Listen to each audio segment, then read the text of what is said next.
이제 하나님의 말씀을 받겠습니다. 오늘 우리에게 주시는 하나님 말씀은 에베소서 4장 1절에서 6절 말씀입니다. 신약성경 313쪽에 있습니다. 에베소서 4장 1절에서 6절 말씀을 이 시간 함께 같이 교독하도록 하겠습니다. 그러므로 주 안에서 갇힌 내가 너희를 권하노니 너희가 부르심을 받은 일에 합당하게 행하여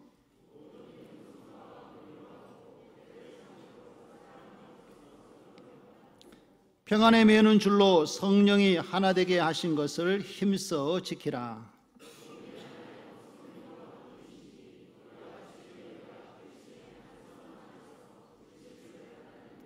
주도 한 분이시요 믿음도 하나요 세례도 하나요 하나님도 한 분이시니 곧 만유의 아버지시라. 만유 위에 계시고 만유를 통일하시고 만유 가운데 계시도다. 아멘. 우리 좌우로 앞뒤로 한번 인사 나누겠습니다. 내 옆에 계셔서 감사합니다. 네. 한 번 더 인사하실까요? 우리는 하나됨을 위해서 부르심을 받았습니다. 할렐루야. 그 부르심에 합당한 삶을 살기를 간절히 소망합니다. 하나님의 말씀을 읽고 하나님의 말씀을 묵상하다 보면은요, 반복적으로 등장하는 하나의 패턴을 발견할 수가 있습니다. 바로 그것은 하나님께서 믿음의 사람을 계속해서 부르고 계신다는 것입니다. 하나님께서 믿음의 사람을 불렀을 때에 그 부르심에 응답하는 사람들에게 하나님께서 말씀을 주십니다. 그리고 하나님의 말씀을 듣고 그 말씀을 순종하는 사람들을 통하여서 하나님께서는 하나님의 역사를 이루어 가시는 것을 믿으시기 바랍니다.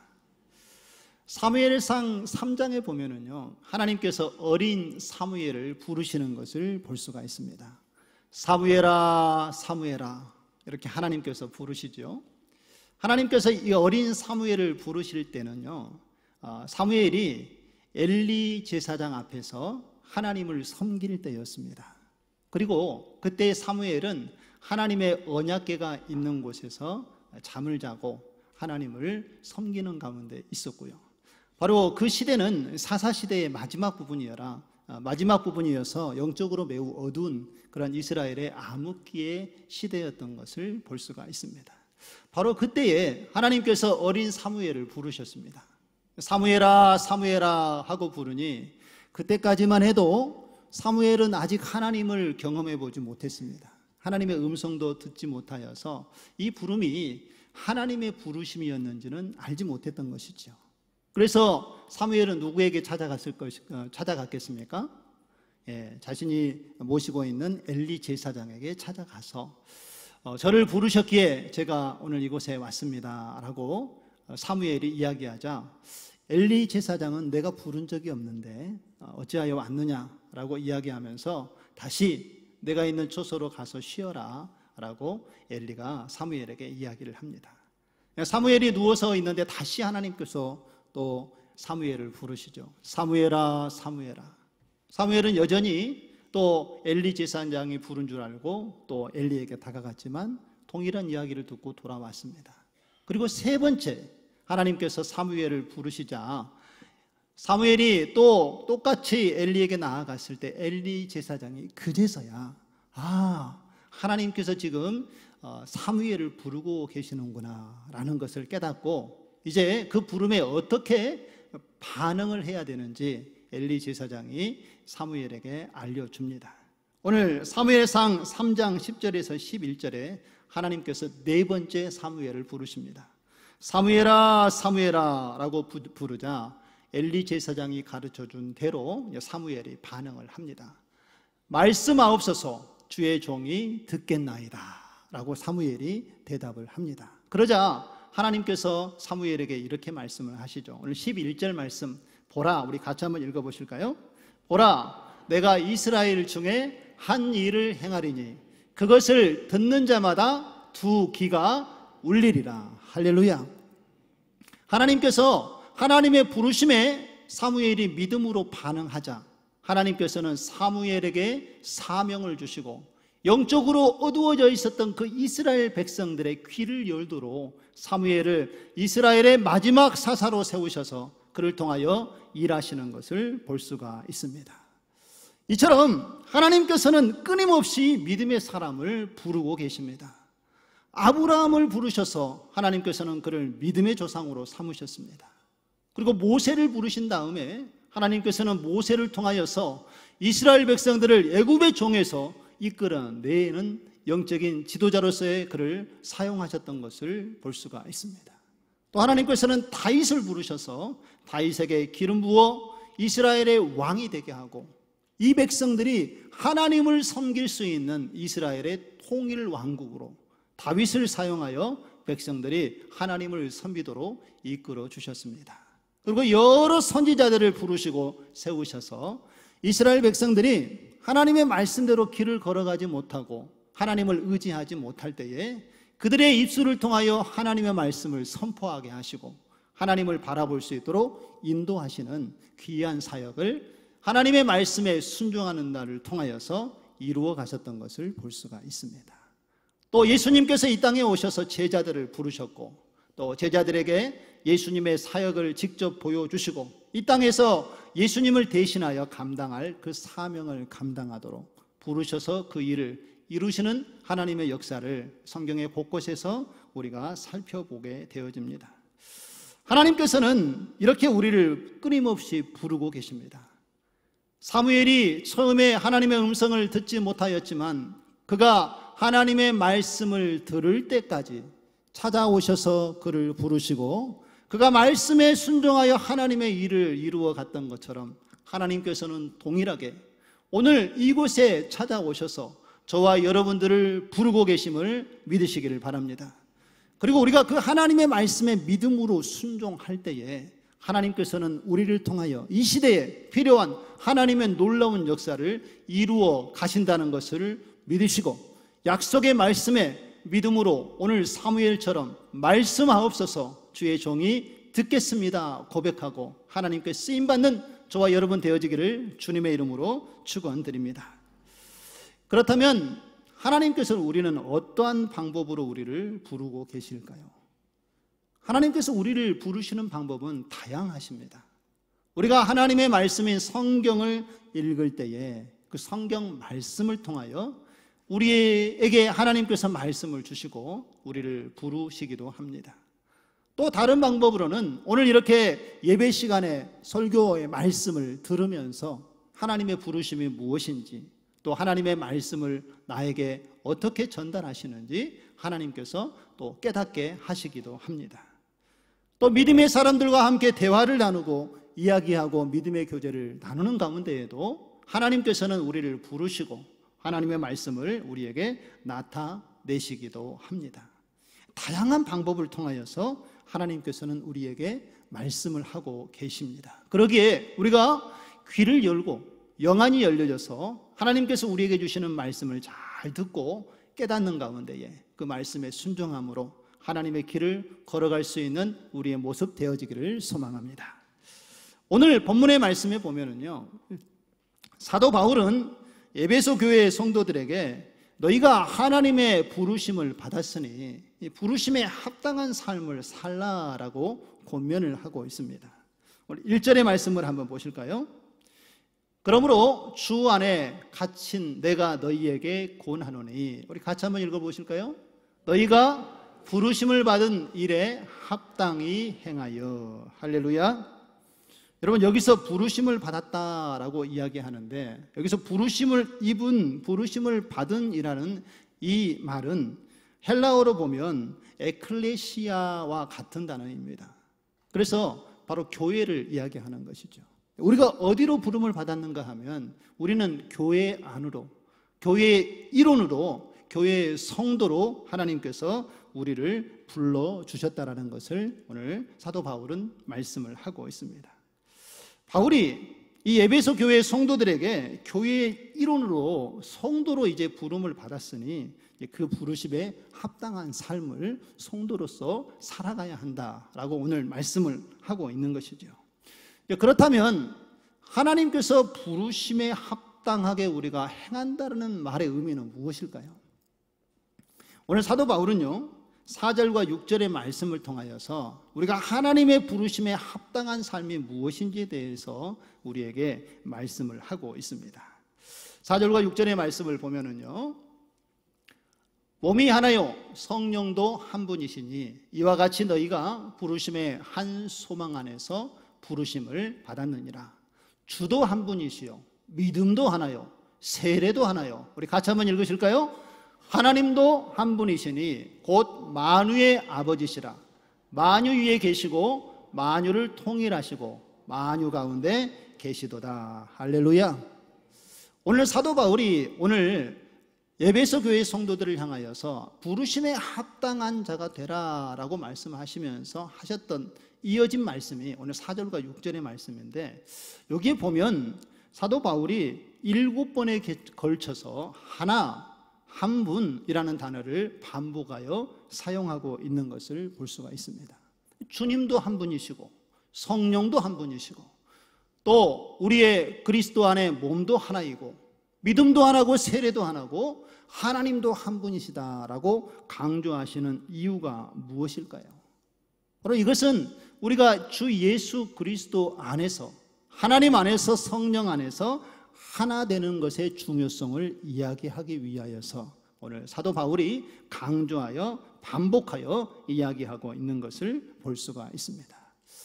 그렇다면 여러분, 왜 사도 바울은 우리가 교회 안에서 하나 되는 것에 대해서 그렇게 강조를 했을까요? 오늘 사도 바울이 에베소 교회의 소식을 사람들을 통하여 들었습니다. 그런데 이 소식을 어디에서 들었는가 하면 오늘 1절의 말씀에 다시 보면은요, 사도 바울이 갇힌 자 가운데에서 내가 너희에게 권하노니 라고 말씀을 하고 있죠. 사도 바울은 지금 어떤 상황에 있는 것 같습니까? 지금 감옥에 갇혀 있는 상태입니다. 감옥 안에서 에베소 교회 성도들의 이야기와 소식을 들었습니다. 그런데 에베소 교회에 좋은 소식이 들려왔으면 얼마나 기뻤겠습니까? 그런데 좋지 않은 소식이 들려온 겁니다.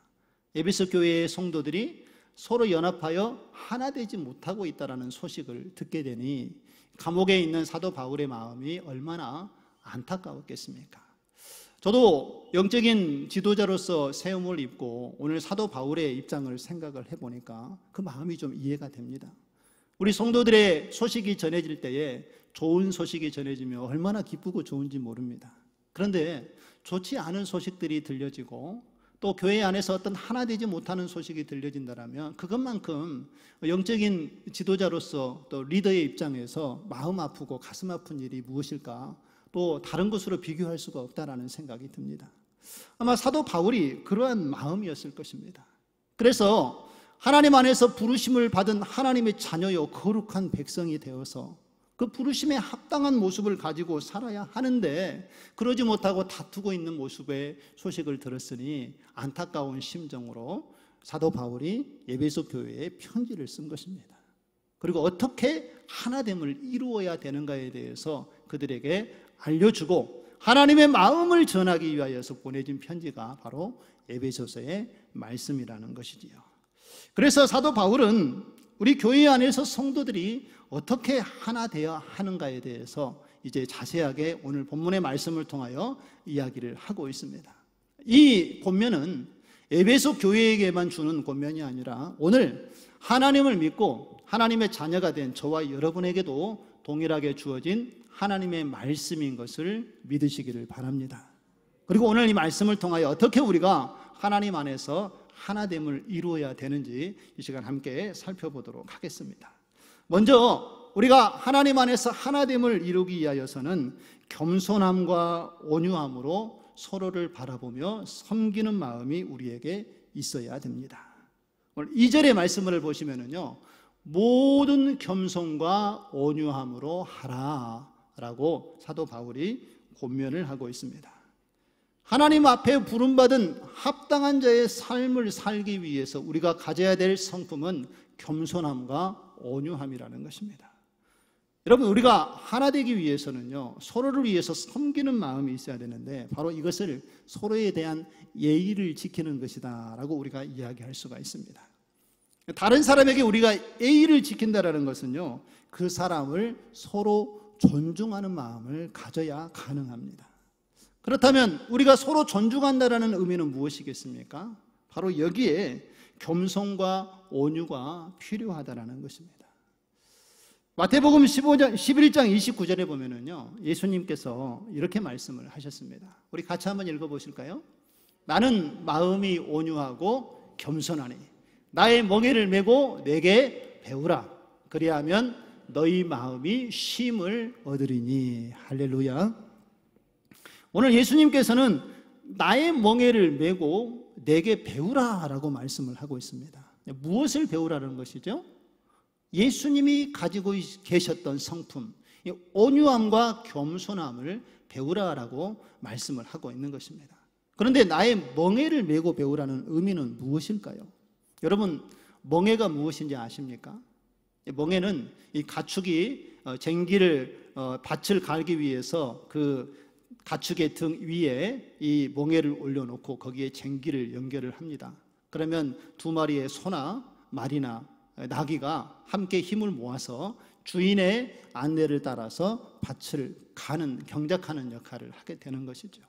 멍에를 맨다라는 것은 함께 연합하여 하나가 되는 것을 이야기하는 것입니다.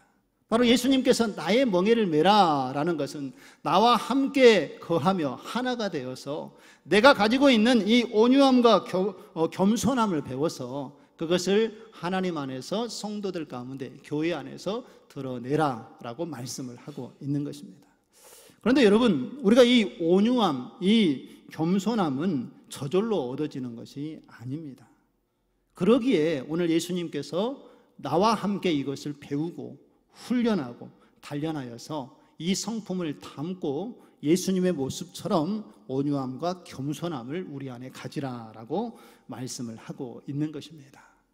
그러면 오늘 예수님께서 말씀하시는 이 온유함은 과연 무엇을 이야기하는 것일까요? 우리는 온유함이다 생각하면 많은 사람들이 이런 생각을 합니다. 온유함은 좀 약하고 좀 부드러운 것 아닌가라고 우리가 생각을 하는데, 오늘 예수님께서 말씀하시는 이 온유함은 강한 것을 절제할 줄 아는 부드러움을 바로 온유함이라고 이야기를 하고 있습니다. 예를 들면 이런 거지요. 여러분, 배가 이렇게 부두에 접안을 할 때 보면 작은 배들은 이 부두까지 바로 오지 않습니까? 그런데 배의 옆면에 보면 뭔가가 좀 달려있죠. 주렁주렁 매달려 있는데 혹시 그게 무엇인지 아십니까? 예, 고무 타이어가 좀 매달려 있습니다. 보면은요. 그래서 이 고무 타이어가 배가 부두에 접안을 할 때에 쿵 부딪히지 않고 배가 손상이 되지 않도록 완충 역할을 해주는 것이 고무 타이어지요. 별로 중해 보이지 않지만 이 고무 타이어가 약해 보이고 별것 아닌 것 같아 보이지만 배가 안전하게 부두에 닿을 수 있도록 도와주는 매우 중요한 역할을 하고 있다라고 우리가 생각하면 바로 온유함이 이와 같은 것이라는 것을 이야기합니다. 예수님께서 온유함을 어떻게 나타내셨습니까? 예수님께서 십자가에 못 박혀 죽으실 때에 사람들이 예수님을 조롱했습니다. 당신이 하나님의 아들이면 지금 십자가에서 내려와서 너 자신을 한번 구원해 봐라. 그러면 내가 너를 하나님의 아들로 인정하고 믿겠다라고 사람들이 예수님을 조롱했습니다.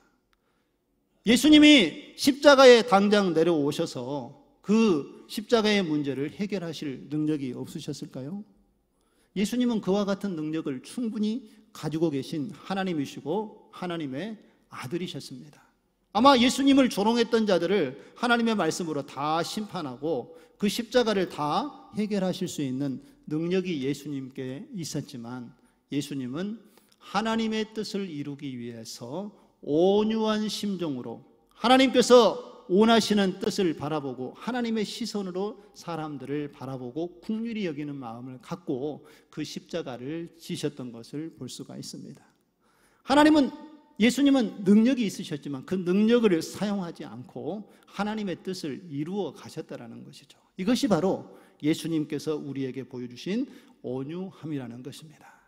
우리가 이 예수님의 온유함을 배우게 되면 우리는 연약하고 부족하지만 하나님께서 우리를 긍휼히 보시는 그 믿음의 시선으로 하나님이 우리를 바라보신다는 것을 우리가 깨닫게 되고, 우리도 그 시선으로 다른 사람들을 바라보고 섬길 수 있게 되는 것입니다. 바로 우리가 깨달아야 될 예수님께서 가르쳐 주신 온유함이 바로 이와 같은 온유함인 것을 믿으시기를 바랍니다. 우리가 하나님께 부름을 받고 죄의 용서함을 받은 우리가 예수님의 이 온유함을 배우고 예수님 안에 나아가게 될 때에 하나님께서는 우리의 그 모습을 통하여 서로 연합하고 하나 되도록 우리를 이끄시고 인도해 주실 줄로 믿습니다. 또한 예수님께서 말하시는 이 겸손함이라는 것은 무엇입니까? 이 겸손함이라는 것은 남을 존중하고 자기를 내세우지 않는 것입니다. 그리고 다른 사람을 대할 때에 거만하지 않고 공손한 태도로 자신을 낮추는 것, 이것을 바로 겸손이라고 이야기합니다. 예수님께서 십자가에 지셨던 그 십자가의 구속의 은혜는 예수님께서 우리에게 보여주신 자신을 낮추신 이 겸손의 도를 보여주신 사건인 것을 우리가 알 수가 있습니다. 예수님은 하나님이셨죠. 그리고 하나님의 아들이셨음에도 불구하고 인간의 몸을 입고 자신을 낮추셨습니다. 그리고 우리를 구원하기 위하여서 십자가에 죽으셨다는 것이죠. 이것이 바로 예수님께서 우리에게 보여주신 겸손이라는 것입니다. 겸손은 우리 자신을요 올바로 알게 되고, 그리고 나를 알게 되면 나를 용납하고 우리의 모습을 하나님 앞에 겸손히 들음으로 하나님의 영광을 드러내게 하는 것이 바로 겸손이라는 것입니다. 그러므로 참된 겸손의 도를 배운 사람은 나를 하나님 앞에 연약한 자로 고백하고 또 다른 사람을 용납할 수 있는 마음을 갖게 되는 것입니다. 마음을 열고 다른 사람을 대하니까 다른 사람들을 용납하고 받아들일 수 있게 되는 것이지요. 그런데 교만한 사람은 상대방을 존중하지 않습니다. 자기가 우선이고 자기의 길을 걸어가게 되는 것이죠. 그러나 하나님께서는 교만한 자를 물리치시고 겸손한 자를 사용하신다는 것을 기억하시기 바랍니다. 그래서 오늘 예수님께서는 바로 예수님의 멍에를 메고 예수님의 그 온유함과 겸손함을 배우라라고 말씀을 하고 있는 것입니다. 우리가 이 온유함과 겸손함을 우리의 삶 가운데 겸비하게 되면 우리 안에서 서로를 세우게 되고 또 하나님 안에서 하나 되는 것을 이루어 가도록 하나님께서 우리를 인도해 주실 줄로 믿습니다. 그렇다면 한 가지 질문을 해보겠습니다. 여러분들이 속해 있는 교회 안에서 또 가정 안에서 이 하나됨을 위하여서 서로를 향하여 겸손함과 그 온유함을 예의를 지키듯이 깎듯이 대하며 서로를 섬기고 있습니까? 우리가 그리스도 예수 안에서 서로 친밀하고 또 가깝게 지내는 것은 중요하지만 더 중요한 것은 예수 그리스도 안에서 우리가 서로 예의를 지키는 믿음이 우리에게 필요하다는 것입니다. 어떤 우리 집사님들 이렇게 관계를 보면 너무 친해서 언니 오빠 얘기하시면서 야자를 좀 교회에서 하신 분들이 좀 있습니다. 너무 친하고 또 관계가 좋으니까 그렇게 하시겠지요. 또 사회에서도 그렇게 하는 것은 물론 당연히 그렇게 해야 될 친밀함이지만, 그런데 우리가 교회 안에서는 그런 친밀함도 중요하지만 서로에 대한 예의도 필요합니다. 그래서 우리 직분을 맡으신 분들이 계시면은 내가 잘 아는 동생이라 할지라도 집사님, 또 장로님, 권사님, 우리가 이렇게 예의를 갖추면서 서로를 불러주고 또 그렇게 섬기는 마음이 교회 안에서는 있어야 될 줄로 믿습니다. 그래야 우리가 실수가 없고 그 안에서 하나됨을 함께 나누게 될 줄로 믿습니다. 왜냐하면 우리 모두는 하나님 앞에 부르심을 입은 거룩함을 입은 하나님의 자녀요 백성이기 때문에 그렇습니다. 그래서 서로 사랑하고 존중하면서 함께 하나님의 교회를 든든하게 섬기며 세워갈 수 있는 우리 신창동 교회 사랑하는 모든 성도님들 되시기를 주님의 이름으로 축원드립니다. 두 번째로 우리가 하나님 안에서 하나 되기 위해서는요 서로를 용납할 수 있어야 합니다. 오늘 2절 말씀 하반절에 보면 모든 겸손과 온유로 하고 오래 참음으로 사랑 가운데에서 어떻게 하라고요? 서로 용납하라라고 말씀을 하고 있습니다. 여러분, 여기서 용납하다라는 말의 의미는요, 다른 사람을 있는 그대로 우리가 받아들이고 이해하는 관대한 마음이 필요하다라는 것을 우리에게 이야기를 하고 있습니다.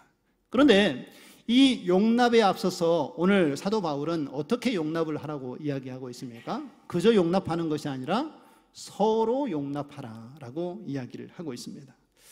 여러분, 하나님께서 아담을 처음 만드셨지요. 세상을 만드신 이후에 첫사람 아담을 만들었습니다. 그러면 아담은 세상에 혼자 존재하는 것일까요? 표면적으로는 그렇습니다. 혼자 존재했지만 그러나 그렇지 않다라고 말할 수 있습니다. 그 이유는 무엇인가 하면 하나님에 의해서 창조되어진 사람은요, 하나님의 소유이고 또 하나님의 피조물이죠. 그래서 하나님과 관계를 맺으며 살아가도록 하나님께서 은혜를 주셨다라는 것입니다.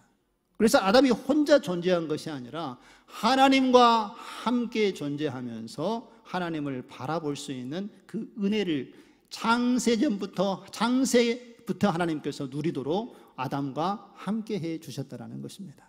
그리고 하나님과 함께하는 그 아담이 혼자 지내는 것이 보기 좋지 아니하여서 오늘 창세기 2장 18절의 말씀에 보면 하나님께서 그에게 돕는 배필을 만들어 주셨던 것을 볼 수가 있습니다. 우리 2장 18절 말씀 한번 읽어보실까요?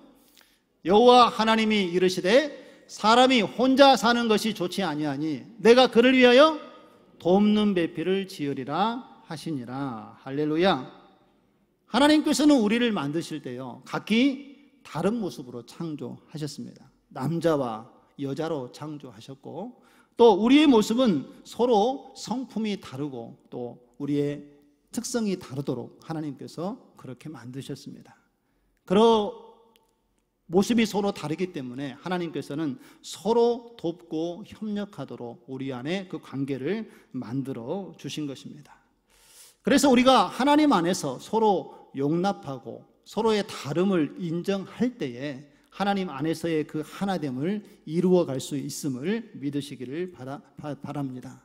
하나님을 의지하는 것, 하나님을 신뢰하는 것, 또 하나님께서 우리 안에서 다르게 만드심을 인정할 때에 우리가 하나님 안에서 그 하나됨을 이룰 수 있게 된다는 것입니다. 교회는 여러분 다양한 사람들이 모여 있지 않습니까? 그래서 누군가를 바라보면 좀 부족함이 느껴지기도 하고 또 나와 다른 모습이 보여질 때에는 그 생각이 달라서 내가 마음이 좀 불편할 때도 있습니다. 그러나 내 눈에 불편하고 거슬리는 점이 있다고 할지라도 오늘 사도 바울은 성도들과 함께 하나 되기 위하여서 분명하게 말씀하고 있는 것은 서로 용납하라는 것입니다. 그런데 이 서로 용납은 무엇이 필요하겠습니까? 그리스도 안에서 오래 참음이 우리에게 있을 때에 서로 용납할 수 있게 된다는 것입니다. 우리가 실수하는 것 중에 하나는요, 우리 성도들 가운데 조금 다른 부분 또 좋지 않은 부분들이 보이면은 상대방을 자꾸 우리가 변화시키려고 노력을 하는 것을 볼 수 있습니다. 많은 이야기들을 하고 우리가 변화시키려고 애를 쓰는데, 그러나 교회 안에서 우리의 성품을 변화시키는 것은 내가 하는 것이 아니라 성령 하나님이 하시는 것임을 믿으시기를 바랍니다. 그래서 주변의 사람들이 보일 때 좀 내가 생각하는 것과 다르다고 해서 답답하게 느껴질 때도 있지요. 그럴 때 우리가 가져야 될 마음은 조급한 마음을 가져서는 안 됩니다. 그를 위해서 기도하고 성령께서 함께 하시는 가운데에 우리가 기도하며 참고 인내하고 기다려주면 하나님께서 그 일을 이루어 가실 줄로 믿습니다. 그리고 변화되는 것을 경험하도록 하나님께서 우리에게 보여주신다는 것입니다. 우리가 그리스도 예수 안에서 서로 용납하고 사랑하는 가운데에 하나됨을 이루어 가시는 하나님을 우리의 모임 가운데에서 경험하는 저와 여러분 되어지기를 주님의 이름으로 축원드립니다. 마지막으로 우리가 하나님 안에서 하나 되기 위하여서는 우리가 힘써 노력해야 된다는 것입니다. 오늘 3절의 말씀을 보시면요, 우리 같이 한번 읽어보실까요? 평안에 매는 줄로 성령이 하나 되게 하신 것을 힘써 지키라. 할렐루야. 사도 바울은요, 성령을 우리에게 보내주셔서 성령으로 평화의 띠로 우리를 하나 되게 만들어 주셨습니다. 그리스도 예수 안에서 한 몸이요 한 지체로 우리를 만들어 주셨다라는 것이죠. 그래서 저와 여러분은 이미 예수 그리스도 안에서 하나님을 믿는 하나님의 자녀요 백성이 되었고 또 한 몸이요 한 자녀가 되었음을 믿으시기를 바랍니다. 그런데 오늘 사도 바울은 성령 안에서 우리가 이미 하나가 되었는데 이것을 힘써 지키라라고 말씀을 하고 있습니다. 왜 힘써 지키라고 말씀하였을까요? 그만큼 하나됨을 지키는 것이 어렵기 때문에 그렇습니다. 그러나 우리가 하나님 안에서 이 하나됨을 지키는 방법은 내 힘으로 내 이웃을 사랑하며 섬기려고 내 의지를 가지고 나아갔을 때에는 이것을 지키는 것이 더 어려워진다는 것을 우리가 알아야 합니다.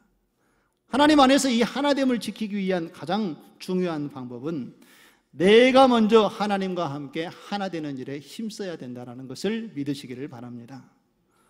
여러분 창세기 말씀을 읽어보면요, 하나님께서 아담과 하와를 만드셨지요. 그리고 둘이 연합하여 한 몸이 되게 하도록 서로 섬기게 하셨습니다. 그런데 아담과 하와가 선악을 알게 하는 나무의 열매를 먹고 하나님의 말씀에 불순종하게 됩니다. 그 결과 어떤 문제가 발생을 했습니까? 첫 번째는 하나님과 사람과의 관계가 깨어져 버리는 일이 일어났습니다.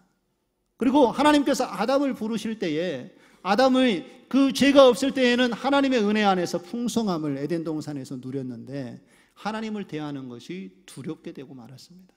아담아 아담아 하나님이 부르셨을 때에 아담이 두려워서 나무 뒤에 숨지 않았습니까? 이것이 하나님과의 관계가 깨어져 버렸다는 것이죠. 그리고 그들이 행한 것에 대해서 하나님께서 물으셨을 때에 아담이 주어진 돕는 배필을 사랑으로 안는 것이 아니라 그에게 잘못을 전가하고 그를 비방하는 것을 볼 수가 있지 않습니까? 하나님께서 이 여인을 주어서 제가 하나님께 범죄했습니다 라고 하면서 자기중심적이고 책임을 전가하는 인간의 연약함이 나타나고 말았습니다. 그 이유가 무엇입니까? 사람과의 관계가 문제가 아니라 하나님과 나와의 관계가 문제가 생기니까 그 다음의 일들이 도미노 현상처럼 나타나게 되었다는 것이죠.